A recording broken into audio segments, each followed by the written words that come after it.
This video is sponsored by World Anvil. Hello, remember me? I don't blame you if you don't, it's been a minute. It's been a pretty chaotic month so far. I've got a new setup, as you can see. This sign was actually a gift from my wife and her book club as a thank you for running a game for them. But honestly, this new setup isn't why I've been gone so long. I was actually going to film this video the day after the Dalek video came out, but then I wound up having to run around dealing with car trouble. Nothing too serious. Car stuff can get expensive, but thankfully it wasn't that bad. It just took a ton of time. Although our dryer also caught fire. That wasn't fun. Yep, there's the scorch marks right there on the back. I don't know how well you can see them. It definitely still smells like burnt metal, and this was like 2 weeks ago. So, you know, patreon.com/supergeekmike. But honestly, for the past few weeks, we've mostly just been getting ready for my child's first birthday party, which was actually just this past weekend. The actual birthday isn't until the 30th, but we had the party early so more people could come, but that just took a ton of time and energy. Plus, my kid is in that phase where it's like, I don't care how many times you try, if you put me down in the crib to go to sleep, I will just get up and scream instead. Apparently, it's pretty common with 11-month-olds, plus add to that a growth spurt and a new tooth on the way, and the baby has just needed to be held a lot during the day. Which means I end up listening to a lot of YouTube videos in my earbuds while the kid takes a nap on my shoulder. It's actually been a nice way for me to catch up with a bunch of videos from my fellow dungeon tubers. Like, did you know there was a whole thing about the fact that the orcs aren't in the new monster manual? Apparently people felt very strongly about this. Plus I use a lot of YouTube channels to keep up with current events, which you might have noticed have been not awesome. And sometimes I just want to turn my brain off and watch some reaction videos. And you know, this brings me to the topic of escapism, which is coincidentally what I wanted to talk about today. Well, I wanted to talk about it 2 weeks ago, but you get it. Because as you'll probably recall, at the beginning of the month, I put out a video that kind of dipped a toe into the subject of modern American politics just a little bit. This is not unusual for my channel. I do this from time to time for lots of reasons, which I've discussed in this video a couple of years ago. And generally speaking, especially these days, the responses to these videos are pretty positive. In the old days, whenever I talked about politics, especially when I was critical of the right wing of American politics, there was a whole backlash in my comments. These days, that's basically gone, and I'm delighted by that. However, that doesn't mean that I never get any complaints for talking about politics.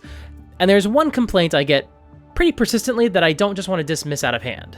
Inevitably, when I bring up politics in a D&D video, someone will point out that they just wanted to watch a D&D video and not think about the modern world for a while. They just want to unplug from politics. And that doesn't necessarily mean they're not keeping up with the news in other ways. As a matter of fact, while I try to make sure I'm covering current events from time to time, and doing so in a pretty comprehensive way, I hope it's clear that everyone should get their news from someplace other than just my channel. But the point is, they're coming to D&D YouTube for a release, for something that doesn't have anything to do with Trump or Biden or anything else going on in Washington, D.C. And I totally get it. While the reception to my Dalek video was really wonderful, some people specifically were very grateful that I had a clear cutoff where I said, we're done with D&D, stick around if you want to hear about politics. And others were annoyed that I said no politics early in the video, and then I broke that promise frequently by dropping in more political references before any clear cutoff point, like the one that came later. And over across the past year or so, I've seen a lot of these comments, and the same word keeps coming up. Escapism. Regardless of whether or not they agree with me, politically, they came to my channel and to D&D YouTube in general, and maybe even to the hobby overall, as a form of escapism, to specifically not think about current day politics for at least a few minutes. And so today we're going to talk about that. And I think understanding where I land on this subject will help you understand the way I view the hobby and my role in it, and why I bear absolutely no ill will toward anybody who doesn't like the existence of politics in my videos. But also, why I don't plan to stop, and it's okay if that means my channel is not your thing. Let's get into it. Hey Mike, listen, I know we had a really good conversation in the last video when we were talking about politics and Doctor Who, but the numbers on that video weren't amazing and it got demonetized, probably because of the clips, but the politics probably didn't help. Do you think it's a good idea to talk so much about politics in yet another video when you haven't been putting out a video in 2 weeks and people just want to hear you talk about D&D for a change? Is this really a good idea? Cudo. If you like this video, you know what to do. Like, comment, subscribe, ring the bell, do all the YouTube things. It really helps the channel out. Now on with the show. Now, when I first started talking about politics on the channel with a couple of cracks about Republicans back in 2022, when the channel was less than a year old, a lot of the comments I got were very much against the idea of me bringing up politics, but it was more in the dear celebrities, we don't care what you think kind of way. By the way, that PragerU video with the same title is hilarious when you remember that of the past 4 Republican presidents, one of them was a movie star and another was a reality TV star. So, you know, Candace you guys do care about what celebrities think when they agree with you. If you doubt that, just Google Candace Owens Kanye West. But still, that shut up and dribble energy was very present in a lot of the early comments I got about politics. Stay in your lane, that kind of thing. And I just wrote them off as conservatives pissed at finding out that I didn't agree with them, considering nobody has ever given a shit whenever I've made a joke about Democrats. And you know what? If someone is conservative and they don't like hearing me talk about Trump, boo-hoo, there's the door. That's why I made the video, to let people know where I stand. Likewise, if someone just sees the trans flag and unsubscribes because they think that's too political, okay, cool. That's one of the reasons it's there. I'm trying to scare away the transphobes and let trans people know that they're welcome. That's the whole point, so I don't have to waste pages of my script talking about it. I can just leave it up, and my audience will self-select themselves, so the chill people will stick around, and the people butthurt about the existence of trans people will leave my community. And it's working. I get at least one unsubscribed message with every video now, which is kind of funny because if you're just now reacting to the flag, you've been skipping a lot of my recent videos this year, which is not the point. Whatever, we all watch videos selectively based on what interests us, but I just think it's funny that some people are just now noticing the flag. However, outside of the occasional outlier, most of my please stop talking about politics comments have really changed over the past few years. I've gotten way more people who understand my politics and know how I feel and either agree with me or don't, but still respect me enough to care what I think about D&D. But now a lot more people just want to use this channel and this corner of YouTube as escapism. And so they feel pulled out of that mindset whenever I bring up politics. And I think the reason for that is because we had an election. And it was a whole thing. Nobody could really ignore electoral politics anymore. And that election cycle was frustrating. And I mean that it was frustrating for literally everybody. Democrats had to deal with Biden staying in the race for way too long and then delivering the worst debate performance ever. Leftists had to deal with Kamala and the Democrats running to the center. And, you know, with that whole artifacto party funded a genocide thing. Meanwhile, voters on the right had to deal with 2 assassination attempts, plus the whole chance that their candidate was going to go to prison. Regardless of how you felt about Trump or Harris, nobody was having a great time last year. Except for the people who, once again, apparently had to Google whether or not Joe Biden had dropped out on election day, the first time they'd heard of it. God, can you imagine what life must be like for someone who is so unburdened by current events that they didn't know Joe Biden wasn't running anymore? Wild. And so with the election ramping up over the past year or so, I suspect a lot more people really started needing an escape because the idea of politics was just so all-consuming. And I am absolutely sympathetic of the fact that some people were just really burnt out from the election coverage every day, and they'd watch a D&D YouTube video to try to take their minds off things for a few blessed minutes. And then for a month or two, suddenly every video of mine ended with a 30-second screed about how bad Trump was, and I can imagine that this just made some people feel exhausted. Likewise, here in 2025, keeping up with current events is kind of a lot. We talked all about that in my last video, so we don't have to rehash it here, but once again, it seems like a lot of people are having a bad time. And then you see me upload a D&D video that's also about Doctor Who, and it's the longest video I've ever made, and you think, hoo boy, I'm eating well tonight. And then suddenly I'm dropping in clips of Elon Musk's Nazi salute and Trump's horrible new policies, and you think, Jesus Christ, not again. Because let's zoom out of just talking about my channel for a minute. For some people, D&D is where they go to not think about the real world for a while. And that's not a bad thing. For some people, D&D is completely separate from politics. They're two things that have nothing at all to do with each other. And I could be pedantic and say, well, no art is apolitical, because any art that doesn't seem to reference politics instead just sides with the status quo. And while that is something I believe, I also know what people mean when they comment about politics. I don't need to be coy. I've made videos that I know most people would consider to be apolitical. Hell, I've made videos that I would consider to be apolitical, because you don't really need to talk about politics or the status quo of the world in a video about how the chase rules in the Dungeon Master's Guide are bad. I know what people mean.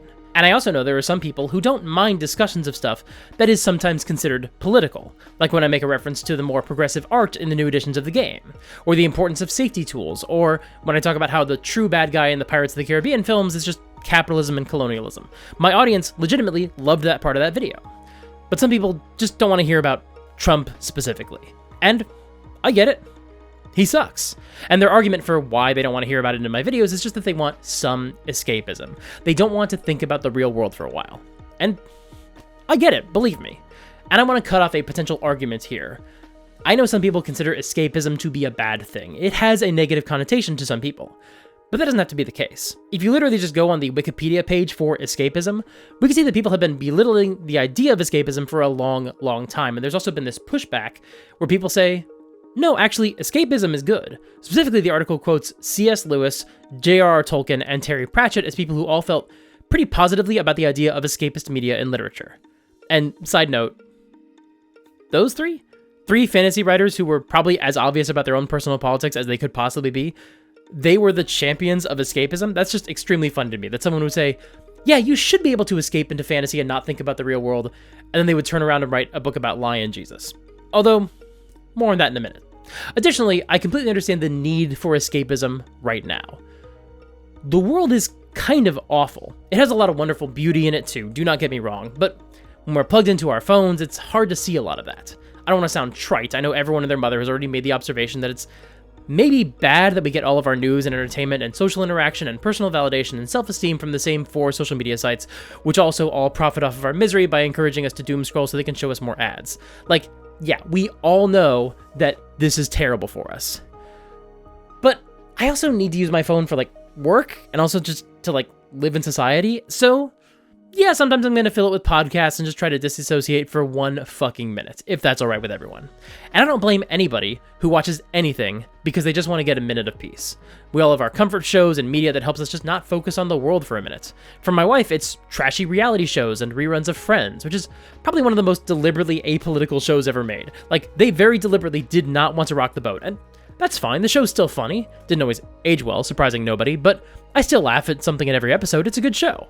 And when I want to just relax and turn my brain off, I'll watch reaction videos. I made a whole video about my love of reaction channels, and since making that video, I've added some new ones into rotation, like Blind Wave, Brittany Binges TV, Cinepals, Meg Mage, and the Gallifrey Gals.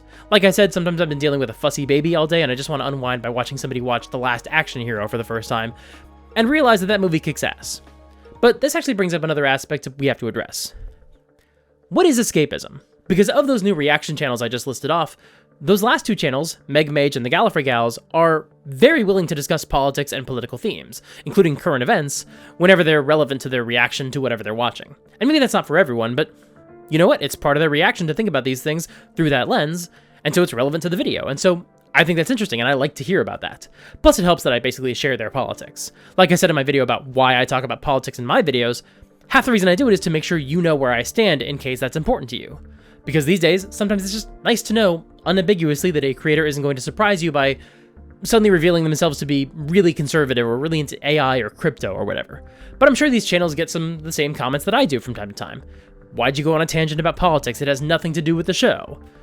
Well, whether or not you're right about that, it's because it's a reaction channel. You're coming there to hear their thoughts. That means sometimes, every once in a while, art might make them think about the world. And they're going to mention it when that happens, especially when something feels more relevant today than it did when the movie or show or whatever first came out. Honestly, most artists would actually love to find out that their work is still relevant years or decades later.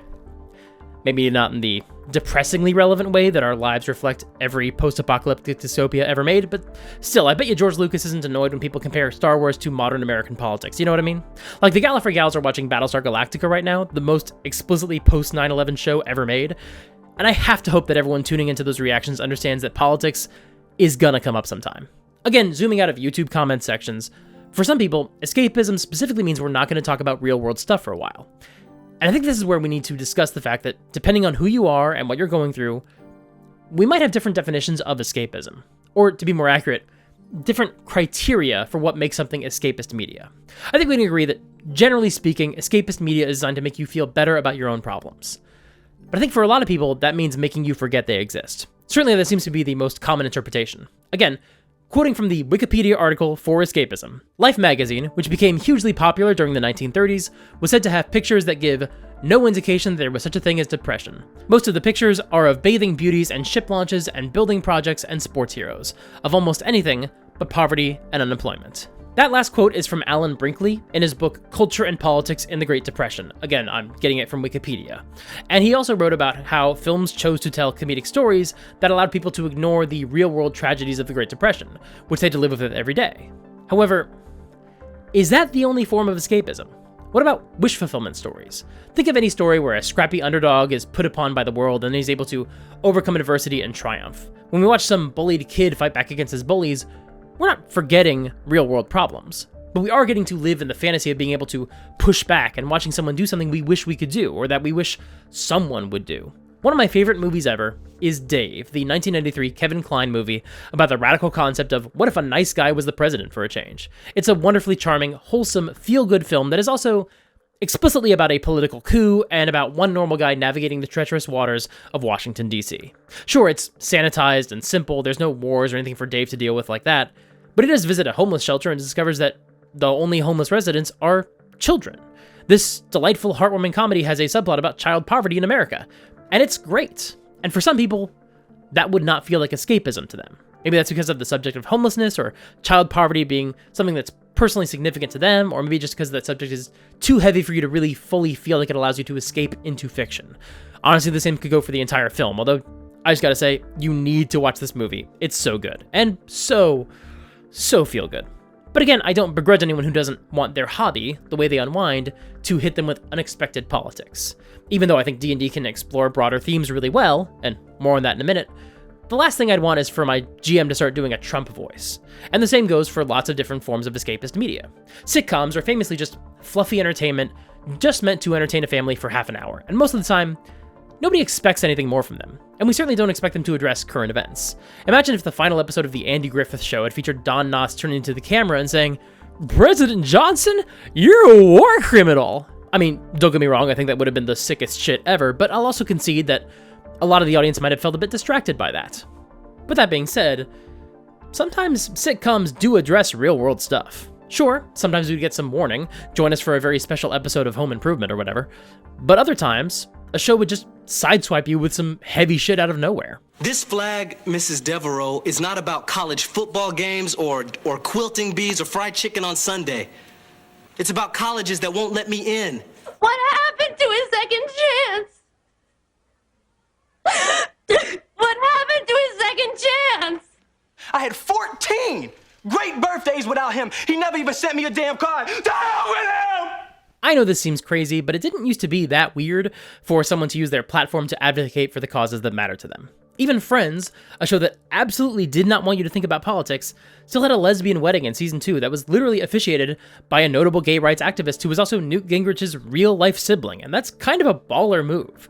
This is absolutely not an endorsement of the way that show handled queer characters in general, obviously. But yeah, they aired an episode that they knew was going to be controversial. A few affiliates didn't air the episode in some small territories. They got like 4 angry phone calls, but otherwise it was kind of not a big deal. It wasn't even the first gay marriage on a sitcom. The first one aired 5 weeks earlier, and believe it or not, it aired on Roseanne. Yeah, Roseanne. That's how normal it is for shows to use their platform to push for social issues. Roseanne Barr was the wedding planner for the first fictional gay marriage on TV. And of course, there are some sitcoms that you tuned into fully expecting them to cover heavy topics. Scrubs was a very silly show, but sometimes it also got super serious. MASH was set in the Korean War, but I don't know if you know this. It was actually about Vietnam. And yes, I guess technically that means I'm comparing my YouTube channel to the beloved sitcom MASH. I'm very brave. But again, this isn't just about my channel, or even this corner of YouTube. This is just about what we expect from our escapist media. For some people, they just want it to be as uncontroversial as possible. Don't evoke anything connecting you to modern, even vaguely controversial topics. Don't current day us, as one very normal man might put it. Others don't feel that that's disqualifying at all, because even though we play games or watch YouTube videos because we don't feel like reading the news, it doesn't necessarily harm our enjoyment to have those things acknowledged. And so now we return to the question at the heart of this video. Is D&D just for escapism? And I hope they've shown that your answer might depend a lot on what you expect from escapism. But also, I think the answer is no. It's not just for escapism. That doesn't mean that you are wrong for only wanting a game that doesn't have any of the stuff that pulls you out of the game. But it might help you understand my channel better if I tell you that I also find that D&D can offer fantastic opportunities for catharsis. Now, I want to be clear, not all of my games are intensely political or dive deep into social issues or anything like that. But I've also been fairly open about the fact that whenever I run Curse of Strahd, I use Strahd himself as a stand-in for all of the gaslighters and abusers in our world. I maintain that the reason the adventure took off when it did wasn't just because it's well written, but also because it happened to come around at the same time that we as a culture were just really ready to kick the shit out of a serial abuser. Remember, that adventure dropped during 2017. It just happened to land right in the middle of the Me Too movement. Our group was playing that game in 2020, and so we would be in kind of a difficult mental place, and so we'd all get on the Discord, talk for 5 or 10 minutes about whatever shitty things were happening in the current administration, and then we'd say, okay, let's kill some fucking vampires. It was absolutely unmistakable that this was our outlet for expressing our frustrations with living in Trump's America. And sure, that's the most obvious, overtly political example, short of having any of my NPCs literally talking like Trump, which I think would take it too far. But obviously that means there's some nuance here, right? I mean, I know some players would love it if I just put an evil orange guy in my game, named him Donald Flumph, and then they had to kick the shit out of him. I'm even thinking back to the first miniseries of the One Shot podcast, where the adventure ended with the players fighting a zombie king modeled after Mitt Romney, since he was running for president and there were a lot of memes comparing him to zombies? I think because he called the economy a zombie economy or something? I don't know, it was 13 years ago, who the fuck remembers? But for this TTRPG podcast, staffed by Chicago comedians, doing a bit about zombie Romney was just a fun gag, and also a way for them to express some concern about some political anxieties. And more on that in a minute. Additionally, I think the line between escapism and catharsis can be a lot fuzzier than you might think.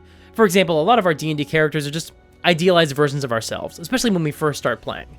My first D&D character was a sexy pirate with shoulder-length blonde hair and a goatee, the same style I wore at the time. And the character I played for the longest was a wizard with red hair and green eyes, but who was also extremely thin. And yeah, playing a character who can be summed up with, what if me, but in way better shape, is the very definition of escapism.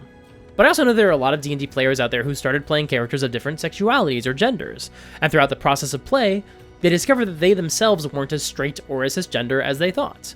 That sounds like someone making the journey from escapism into catharsis. Our players can take down villains who share a lot in common with real-world evils. We can kill slavers or conquerors. We can uncover conspiracies, broker alliances between nations at war. We can even face villains who just want to do a genocide and destroy everyone who isn't like them. And if you lean into the real-world parallels, you can either tell a harrowing story of the horrors of the world like Battlestar Galactica, or have a rollicking adventure where the heroes just kick the shit out of bigots, like The Mask of Zorro, another movie you should drop everything and watch right now. The Henchman is one of the most hateable Confederate villains ever, and Zorro completely rocks his shit. That movie rules. I completely understand why players say they just want escapism from D&D. It's a hobby, and not all of our hobbies need to be an opportunity for us to interrogate the world and our biases. Likewise, if you're sitting down and doing a puzzle, or playing Clue, now probably isn't the time to think about the devastating impact of colonialism, you know what I mean? But games are also forms of art, and I think you could look at a lot of games and see how they do address real-world issues. Like my household collects Monopoly games, we love to get all the different versions of different franchises like Star Wars, Friends, The Lion King, etc., and I just love to see how they reskin the different aspects of the game to match the different settings and properties, like what is Park Place in The Nightmare Before Christmas, you know? And Monopoly is also explicitly about the horrors of capitalism. It was literally originally called the Landlord game. Sure, some people like to just play video games so they can run around and kill stuff, and that's fine. But some of those games are also about things, like how God of War deconstructs toxic masculinity. I haven't played the Fallout games, but if there's one thing I know about them, it's that they are openly political. And these are far from the only games that communicate some sort of message, or at the very least want to explore certain themes and have you consider them. Go check out the YouTube channel Tulok and Mango, where Tulok will usually dive deep into the political themes of Elden Ring in each of his videos, in a segment he specifically calls media literacy, to make it clear to his audience that these themes were present in the text itself already. He also usually goes on sidetracks about current day politics, which I always appreciate as well, as you can probably imagine. And tabletop role-playing games are also a form of art. And while you might not be trying to communicate any sort of message when you sit down to run a game, you could. For example, in my most recent game, the players faced a fae who was slaughtering lumberjacks in a misguided attempt to seek revenge for all the trees that had been killed, like some sort of R-rated gritty reboot of the Lorax. And in fact, I absolutely could have made that character way more nuanced. I wanted them to just be a brutal killer, but you absolutely could have watched that session and argued that it would have been much, much stronger story-wise if I'd made the Fae a more sympathetic character, rather than just making him a bloodthirsty psycho. In fact, my players still managed to find a compromise of sorts. Even though he wasn't really a redeeming character, they kept the villain's lair as their own rather than handing it off to the logging company that hired them to clear it out, because they didn't want that company to get more of a foothold in the forest. Because even though he was a bad dude, the villain was kind of right. Also, I guess this means I need to read the new Bastion rules and compare them to the Strongholds and Followers book and see which rules I want to use, because I guess my players want to keep this keep. That's fun. And the truth is, the reason my game wasn't more morally complex is because this is a new group, and I'm still testing the waters to see what kinds of stories they want to explore in the game. How much do they want to deal with complex morality? I don't know yet. But I knew they were going to go to a castle where the Fae were causing trouble, and that's the adventure I was able to come up with. Yeah, I could have made the Fae more nuanced, or more willing to be rational and reasonable. I'm sure my players would have sided with the environmentalist who was just trying to protect the trees, because those are virtues my players probably value in the real world. There's a reason Poison Ivy is rarely a black and white villain anymore. It turns out she was actually just right about a whole bunch of stuff. But I also know my players wanted to run around and kill monsters, and since this is only my second session with the group, I didn't know yet where that balance is for each of them. I've run campaigns where the players didn't get into combat for several sessions in a row, and role-playing and exploration are way more important in those campaigns. But I don't know yet whether that's what this party is looking for, or whether they're open to that, because this is only their second session with me as their game master, and we're still getting used to each other. The truth is, there's no one way to run role-playing games, especially when it comes to this sort of subject. And different groups will draw different lines for what takes them out of the game or not. And what you might consider fun escapist fantasy, another group might consider cathartic and emotional. For example, let's say you're running an adventure like the 80s D&D cartoon. A bunch of youths from our world are trapped in a fantasy world, and they're trying to find their way home. You can run that game so it's tonally a lot closer to the 80s cartoon, where it's just a fun fantasy romp. Sure, maybe the stakes are higher in your game than they were in a literal cartoon for children, but you can still run that campaign to be full of whimsy. On the other hand, I use that setup for my Curse of Strahd games, and I tell my players the tone will be a lot closer to Stranger Things or It, and then we're going to run dynamic role-playing scenes like the kind you might find on Critical Role. And so my players tend to make characters who are leaving behind much more miserable lives, because the players want to explore what it's like to be far from a home that you have complicated feelings about, and where a happily ever after might not necessarily mean going back home to a neglectful or abusive family. And those games are an absolute joy to play. They're not, upbeat, they're heavy games, but they're also really rewarding. But I'm also really, really clear with my players in advance that this is the kind of game I'm looking to run, because this is not the kind of game I would just drop on my players without warning. Now I can imagine someone hearing that and saying, well, okay, but any YouTube video could be someone's first, and you're still blindsiding your audience with potential political content when they didn't know that was coming. And I get that.